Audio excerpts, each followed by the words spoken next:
Shalom. Selamat Sabat. Apa kabar saudara sekalian? Luar biasa. Terpujilah Tuhan atas segala berkat, kasih dan kemurahan-Nya yang sudah memberkati kita sepanjang minggu dalam hari bekerja kita hingga tiba pada hari Sabat yang suci, kudus dan diberkati ini. Saudara sekalian, kiranya lagu pujian yang kita sudah dengarkan kepada Tuhan dapat menolong menyediakan hati kita untuk pekabaran firman Tuhan pada hari Sabat ini. Praise God, I'm going home. Pujilah Tuhan, saya akan pulang ke rumah. Itulah misi dan visi kita sebagai umat Tuhan. Selama kita beribadah kepada Tuhan, setia kepada Tuhan berhari Sabat, karena tujuan kita meninggalkan dunia yang fana ini, dan kita akan pulang ke rumah. Amin, saudara sekalian. Pekabaran firman Tuhan pada pagi ini berjudul hitam aku tapi cantik. Hitam aku tapi cantik aku.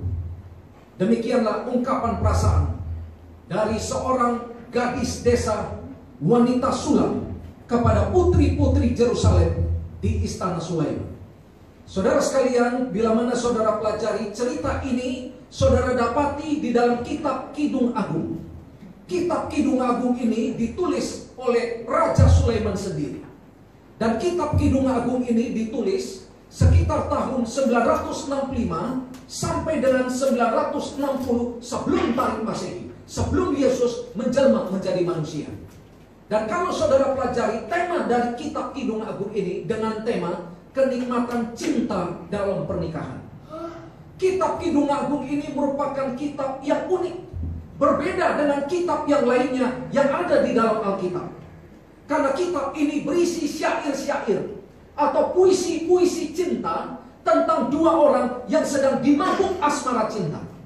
Dan kitab Kidung Agung ini merupakan nyanyian pernikahan yang digubah, yang dikarang oleh Raja Sulaiman sendiri.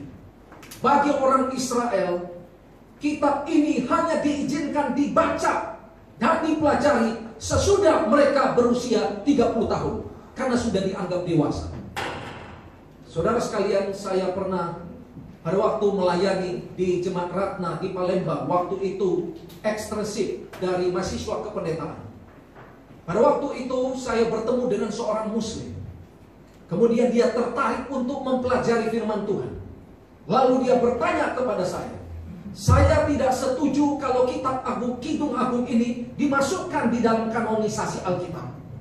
Kenapa? Karena saya melihat dan menilai bahwa kitab Kidung Agung ini berisi rayuan seks ala Alkitab yang membuat orang jadi ngeres. Kemudian dia katakan, ini kitab yang berisi kenikmatan cinta yang sangat vulgar. Kenapa ini merupakan bagian daripada kanonisasi daripada Alkitab di Perjanjian Lama? Kalau saudara pelajari secara teologi, saudara akan dapati kitab Kidung Agung ini merupakan kitab nubuatan di Perjanjian Lama yang melambangkan hubungan kasih antara Allah dengan umatnya, bangsa Israel. Dan di saat yang sama, kitab Kidung Agung ini merupakan nubuatan Perjanjian Lama yang digenapi di Perjanjian Baru, yang menekankan hubungan antara umat Tuhan dengan Kristus, hubungan antara Yesus dengan gerejanya di Perjanjian Baru. Jangan lupa bahwa Alkitab menggambarkan dalam 1 Korintus 11 ayat 2 bahwa gereja dilambangkan dengan perempuan, dengan wanita yang akan dinikahkan dengan mempelai pria, yaitulah siapa? Yesus Kristus pada waktu kedatangan Yesus yang kedua kali, saudara sekalian.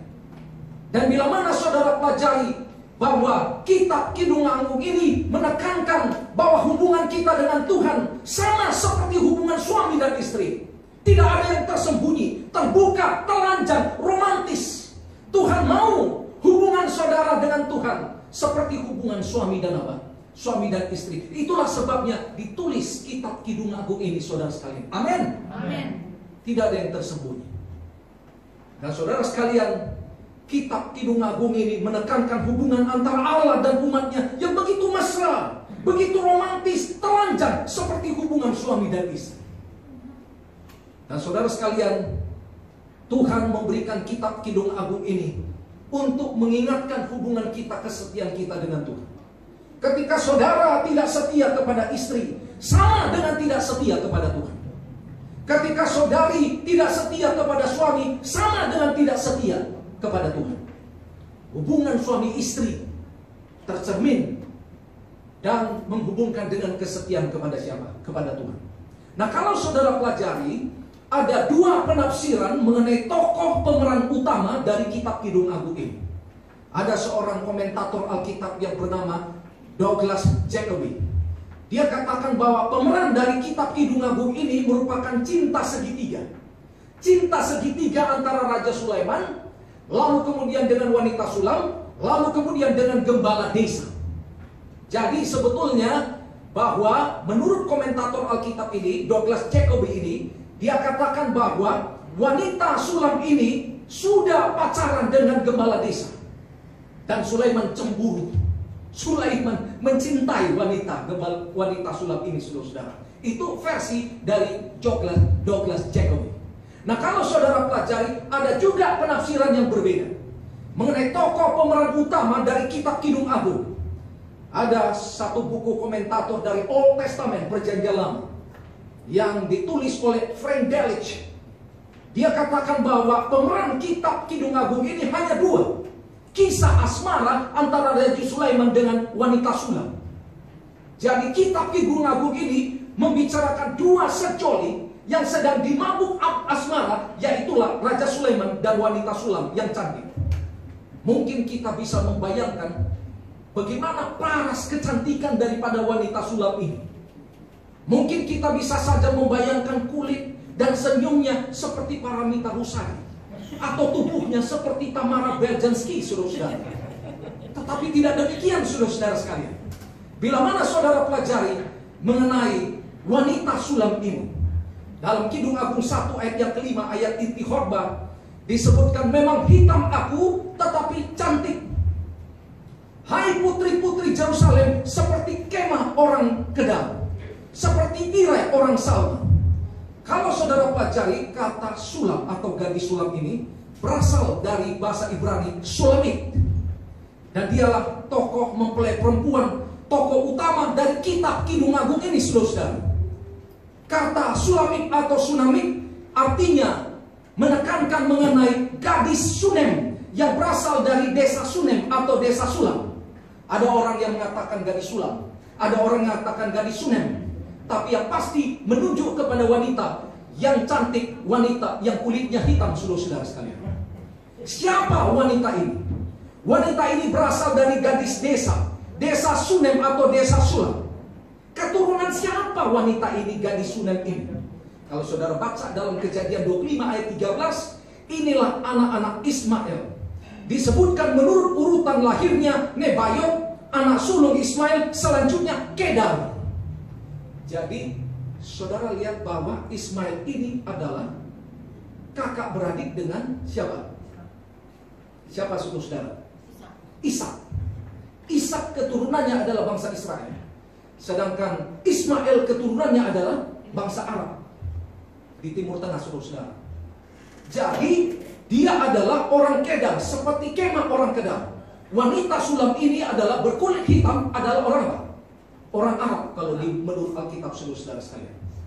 Dan bila mana saudara pelajari, saudara-saudara sekalian, menurut daripada Alkitab, macet di sini ya.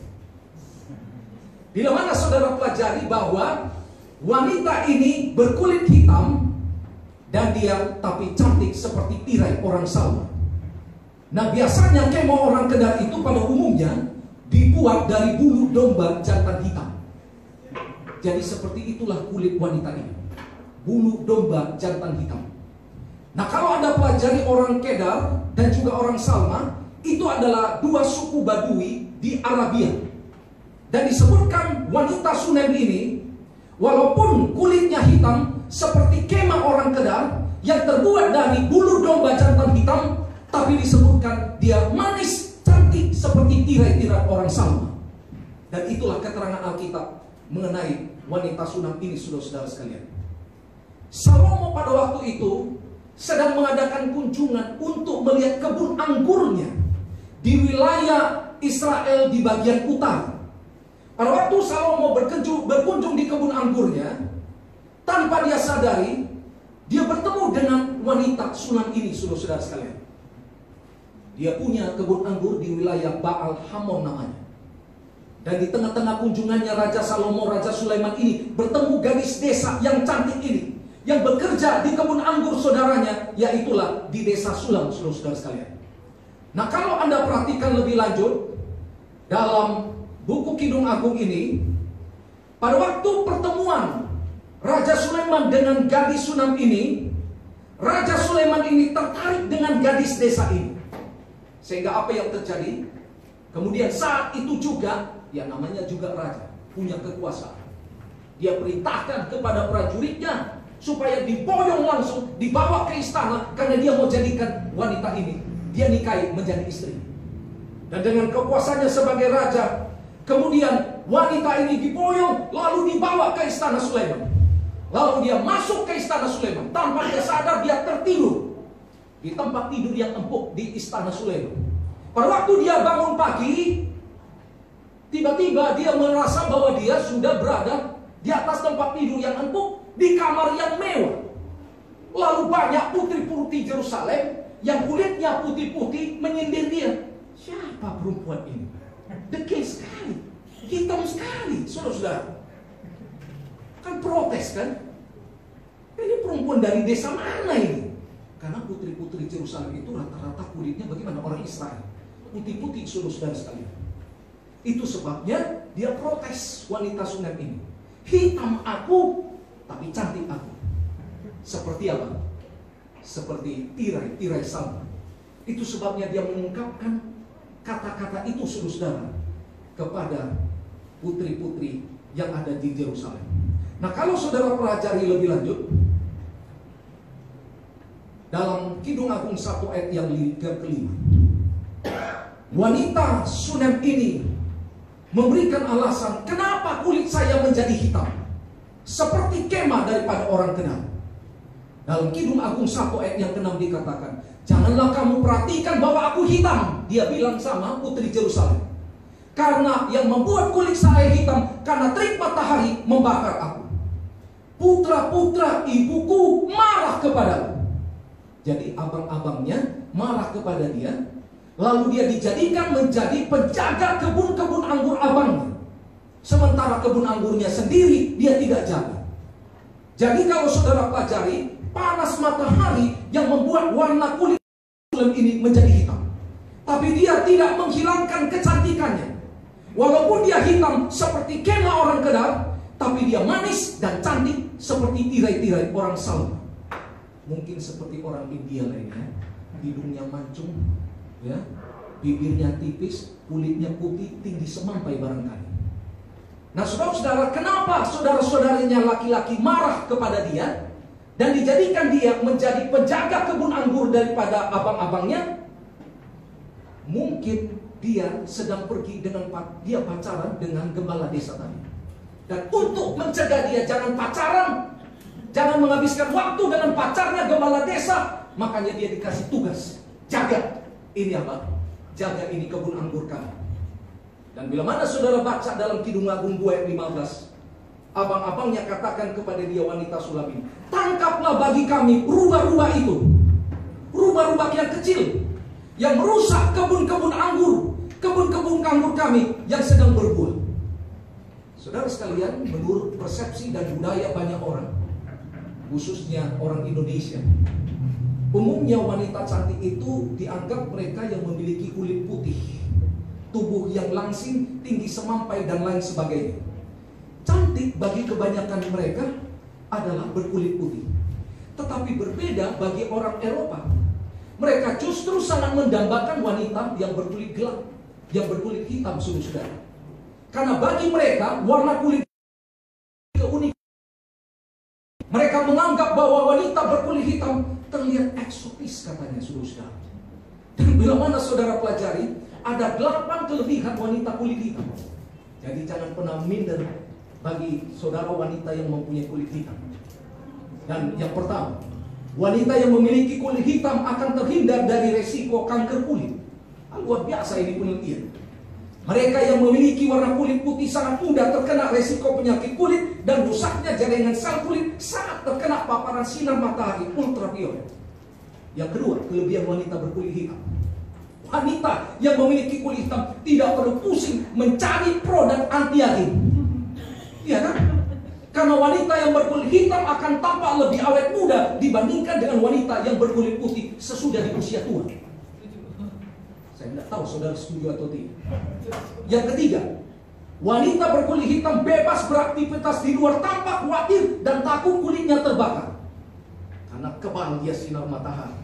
Biasanya wanita kulit hitam itu kulitnya lebih tebal barangkali dibandingkan dengan wanita berkulit putih, saudara. Ini menurut budaya banyak orang. Yang berikutnya, wanita berkulit gelap memiliki pancaran aura yang lebih hangat. Kalau saudara lihat orang-orang Afrika, diterpa sinar matahari, kilat itu kulitnya, saudara, kilat. Beda dengan yang berkulit putih. Dan hal ini terjadi karena melanosit yang berfungsi menghasilkan melanin pada wanita yang berkulit hitam lebih banyak.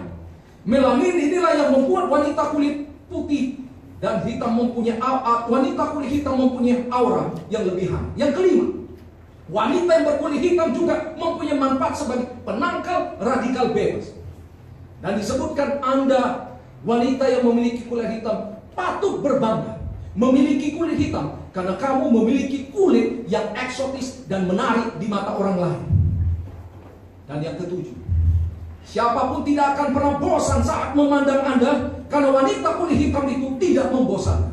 Itu sebabnya ada lagu hitam manis, pandang tak jemu. Saudara sekalian, semakin dipandang semakin manis, saudara sekalian. Dan disebutkan wanita kulit hitam juga memiliki kelebihan menarik dan berkarakter. Percaya diri, cantik itu relatif. Jadilah diri Anda sendiri. Dan ini yang terjadi kepada wanita Sunam ini. Sekalipun kulitnya hitam, tapi dia percaya diri. Apa yang membuat Sulaiman tertarik kepada wanita gadis desa ini yang berkulit hitam ini? Yang pertama, gadis desa ini dia menerima keadaannya apa adanya. Dalam Kidung Agung 1 ayat 5 dikatakan, memang aku cantik, memang aku hitam tapi cantik. Dia tidak katakan aku cantik tapi sayang ya hitam ya. Dia tidak bilang begitu. Dia tidak menyesali keadaannya. Dia menerima keadaannya apa adanya. Wanita Sulam ini mengakui bahwa dirinya hitam. Dia tidak menutupi kehitamannya. Dia tidak menyesali keadaannya. Dia menerima dirinya apa adanya. Saudara sekalian, seringkali banyak terjadi konflik di dalam rumah tangga karena suami tidak mau menerima istrinya apa adanya. Dan istri tidak mau menerima suaminya apa adanya. Suami tidak mau menerima kekurangan dan kelemahan istri. Atau sebaliknya, istri tidak mau menerima kekurangan dan kelemahan suami. Dan ketika terjadi konflik, lalu istrinya katakan, nyesal saya nikah sama kau kalau ku tahu kau seperti ini. Iya kan? Itulah persoalannya. Ketika kita mau menerima kekurangan dan kelemahan pasangan kita, maka terjadilah keharmonisan di dalam rumah tangga. Amin. Mudah buat kita untuk memaafkan pasangan kita, sekalipun mereka sudah berbuat banyak kekurangan dan kelemahan. Dan pada umumnya manusia lebih sering melihat kesalahan dan kelemahan orang lain, meskipun hanya kesalahan kecil. Kita pada umumnya tidak mau introspeksi diri untuk melihat kesalahan dan kelemahan kita. Kita seringkali cenderung melihat kelemahan, kekurangan orang lain daripada melihat kelemahan diri kita sendiri. Waktu saya menggembalakan pendeta muda baru tamat, belum nikah, saya menggembalakan di salah satu jemaat di wilayah Bogor dan sekitarnya. Rupanya ada satu keluarga. Ini keluarga kami juga. Bayangkan mulai dari menikah mereka berantem terus, bertengkar terus di rumah tangga. Tapi lahir 4 orang anak, saudara. Nah, bayangkan di gereja juga terbang. Waktu itu almarhum pendeta Bia Panjaitan saya undang untuk membuat seminar rumah tangga di jemaat kita. Dan setelah selesai rumah tangga ada pertanyaan. Lalu suaminya membuat pertanyaan sambil merusak dan memburukkan nama baik istrinya. Bagaimana mereka terus bertengkar di rumah tangga. Dan saudara tahu apa yang terjadi? Pulang ke rumah semakin runyam, hampir bercerai, saudara. Saya ingat di Unai dulu ada mahasiswa yang pacaran dengan wanita. Wanita ini kulit hitam. Kalau orang Batak bilang si birung galak, kan begitu. Jadi rupanya mereka bertengkar. Wanita ini cantik, tinggi semampai. Rupanya wanita ini marah kepada pacarnya mahasiswa ini. Saya nggak suka dengan sikap kamu. Di depan umum dimarahi pacarnya. Dan tersinggung ini pacarnya. Begitu tersinggung ini pacarnya, mahasiswa ini langsung nyanyi di depan umum. Biarlah yang hitam menjadi hitam, jangan harapkan jadi putih. Oh, kamu meledek saya. Akhirnya berantem juga saudara saya. Saudara sekalian, ketika kita mau menerima kekurangan dan kelemahan orang lain, apalagi pasangan kita, maka rumah tangga kita akan menjadi berbahagia. Dan yang dilihat Sulaiman, apa yang tertarik daripada wanita desa ini? Wanita desa ini menerima keadaannya apa adanya. Inilah saya. Pada waktu saya mendekati mantan pacar saya yang sekarang sudah jadi istri saya. Jadi dia waktu duduk langsung dia tunjukin kakinya. Lalu dia tunjukin supaya dia tahu, supaya saya tahu. Ya karena kakinya ada bulu-bulu manis kan begitu. Jadi saya harus terima, saudara-saudara sekalian. Lalu yang kedua yang membuat Sulaiman tertarik kepada wanita Sunam ini, wanita Sunam ini suka memuji. Raja Sulaiman dalam Kidung Agung 1 ayat 15 Alkitab katakan, lihatlah cantik engkau manisku. Dia puji wanita Sunam ini. Sungguh cantik engkau bagaikan merpati mata. Lalu dibalas lagi dengan wanita Sunam ini. Dia puji Raja Sulaiman. Dia katakan Kidung Agung 1 ayat 16, lihatlah tampan engkau kekasih. Sungguh menarik, sungguh sejuk ketujuan kita. Berapa banyak kita sampai sekarang setelah berumah tangga masih memuji pasangan kita? Apa cuma waktu pacaran? Engkaulah bulanku, engkaulah bintangku. Iya kan? Tataplah di bulan kita ketemu walaupun kita jauh berjalan. Salah satu kebutuhan manusia yang terbesar adalah kebutuhan dipuji dan dihargai. Rata-rata semua orang suka dipuji dan dihargai. Apalagi wanita itu suka dipuji. Kenapa? Karena kelemahan wanita ada di mana? Di telinga saudara sekalian. Yang menjadi pertanyaan, apakah kita masih memuji pasangan kita? Apalagi dia sudah semakin tua, kulit semakin keriput. Iya kan? Masihkah itu romantis seperti kita pacaran sebelum kita menikah dengan pasangan kita, saudara? Suatu waktu istri saya katakan kepada saya lihat kamu setelah berumah tangga punya anak, jarang kau memuji saya. Kebetulan dia selesai membuat seminar waktu itu, seminar mengenai gigi. Lalu saya puji. Begitu saya puji, langsung dia bilang, tumben kau muji, gombal. Dia bilang, serba salah. Tidak dipuji, salah. Dipuji juga salah, saudara sekalian. Lalu dia katakan, pasti ada mau. Pasti ada udang di balik bakwan, katanya. Saudara sekalian, pertanyaannya, apakah kita masih terus mempertahankan suasana romantis, suasana pacaran di dalam rumah tangga kita? Karena ini memicu kebahagiaan dalam rumah tangga kita. Amin. Amin. Dan inilah yang terjadi kepada Sulaiman dan wanita Sunam ini, saudara. Yang membuat Sulaiman tertarik kepada wanita Sunam bukan cuma dia menerima keadaannya, tapi dia lihat wanita ini suka juga memuji siapa? Memuji Sulaiman. Yang ketiga, apa yang membuat Raja Sulaiman tertarik kepada wanita Sunam? Yang ketiga, wanita ini suka bekerja dan menolong orang lain. Apa buktinya? Kidung Agung 1 ayat 6. Putra-putra ibuku marah kepadaku dan aku dijadikan mereka menjadi penjaga kebun-kebun anggur. Sedangkan kebun anggurku sendiri aku tidak jaga. Wanita Sunam ini dijadikan penjaga kebun anggur oleh saudara-saudaranya, oleh abang-abangnya. Wanita Sunam ini adalah tipe wanita yang suka bekerja, yang rajin tanpa bersungut-sungut.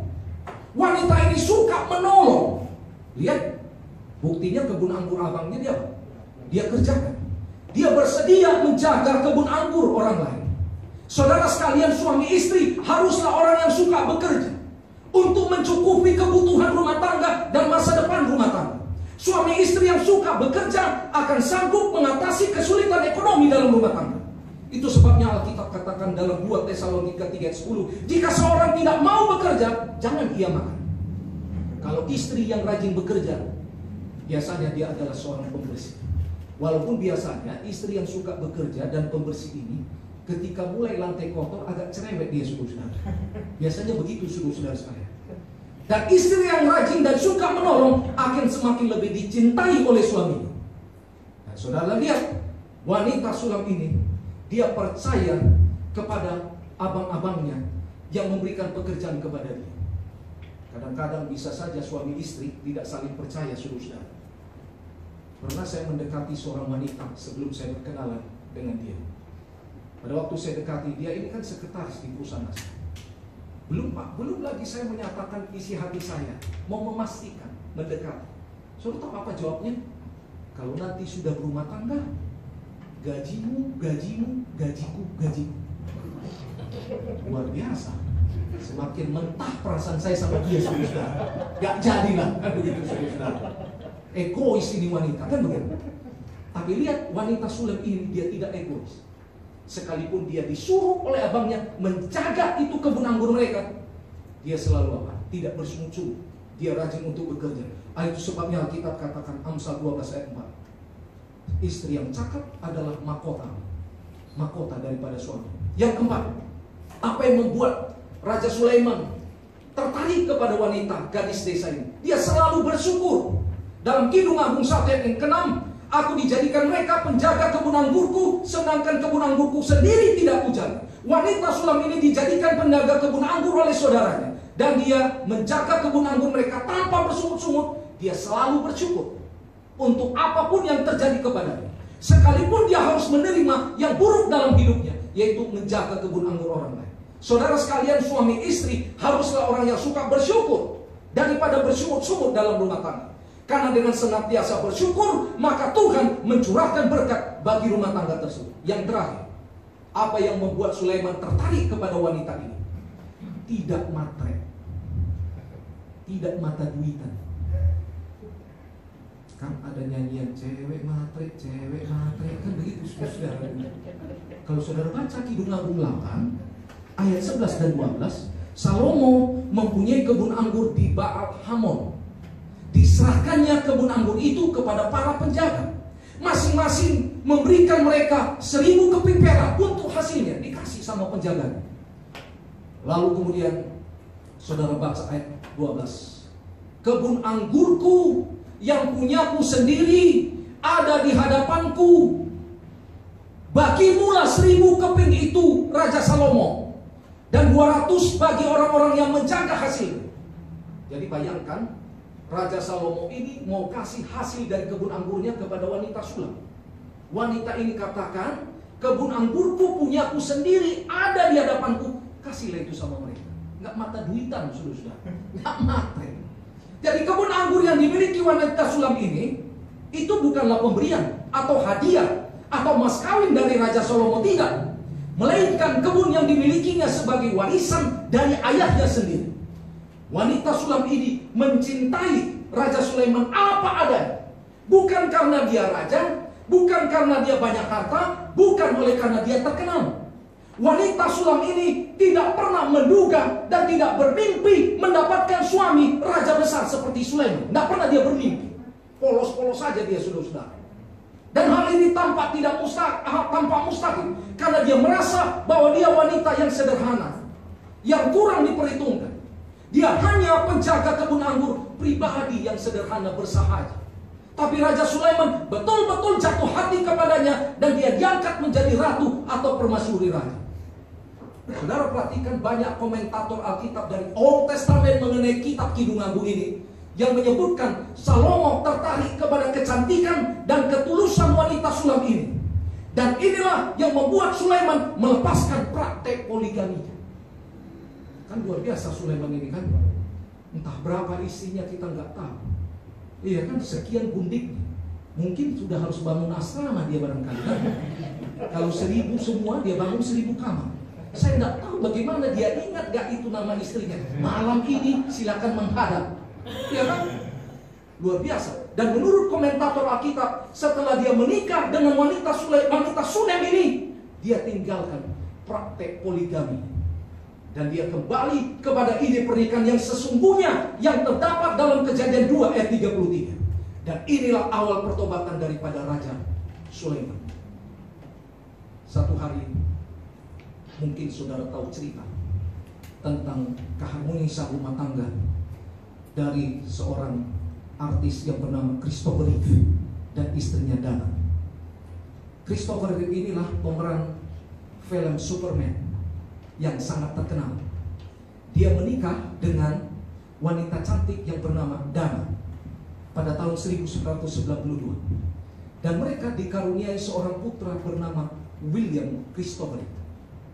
Rumah tangga mereka meninggalkan satu kisah harmonis kepada keluarga yang menjadi inspirasi bagi banyak rumah tangga sampai saat ini. Dan menurut cerita biografi rumah tangga mereka, pada usia yang ketiga dari tahun ketiga dari pernikahan mereka, pada suatu hari Christopher ini menunggang kuda. Pada waktu menunggang kuda, dia jatuh dari kuda.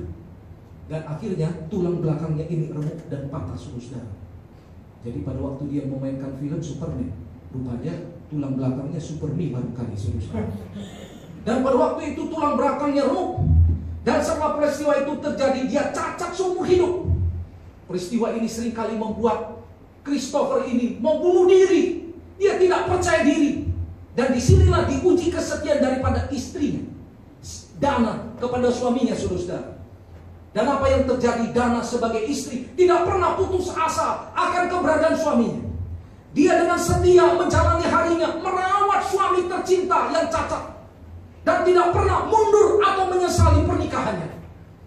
Saya masih ingat pada waktu Pendeta Dr. Johnny Rantum memberkati salah satu gereja yang di Nariman. Biasanya kan pada waktu itu kan ditanya, ada sumpah pernikahan, apakah kamu mau menerima istri atau suamimu dalam keadaan susah dan senang? Tapi Dr. Johnny Rantum katakan, apakah kamu mau menerima pasanganmu dalam keadaan susah dan susah sekali? Kalau dalam keadaan senang, sudah pasti kita bisa terima pasangan kita. Saudara-saudara, Dana ini merawat suaminya. Dia selalu setia dan dia tidak pernah selingkuh. Dia selalu berada di sisi suaminya, memberikan semangat dan menunjukkan cinta. Akhirnya perjuangan istrinya si Dana ini tidak sia-sia. Akhirnya suaminya Christopher ini menemukan jati dirinya dan semangatnya bangkit kembali. Apa buktinya? Dia dirikan yayasan sosial untuk menolong orang-orang cacat. Dan sangat disayangkan, pada tahun yang ke-9 dari pernikahan mereka, akhirnya Christopher ini menghembuskan napas yang terakhir. Pada waktu berada dalam upacara pemakaman, istrinya Dana ini katakan, aku sudah berjanji, ini di pemakaman, mencintai engkau, mendampingi engkau sebagai suamiku tercinta, dalam keadaan susah dan senang, dalam keadaan sehat dan sakit, sampai akhirnya mau memisahkan kami. Aku sangat mencintai. Saudara sekalian, hal yang sama wanita sulam ini katakan kepada Raja Sulaiman. Dia setia kepada Sulaiman, bukan karena Sulaiman seorang raja atau terkenal banyak kekayaan. Dan terbukti dalam Kidung Agung 8 ayat 6 dan 7, wanita ini katakan kepada Raja Sulaiman, taruhlah aku seperti meterai pada hatimu, seperti meterai pada lenganmu, karena cinta kuat seperti maut, kegairan gigi seperti dunia orang mati, nyalanya adalah nyala api seperti nyala api Tuhan. Air yang banyak tak dapat memadamkan cinta, sungai-sungai tak dapat menghanyutkannya. Sekalipun orang memberi segala harta benda rumahnya untuk cinta, namun ia pasti akan dihina. Wanita ini katakan, hitam aku, tapi cantik aku. Tuhan memberkati. Amin. Amin.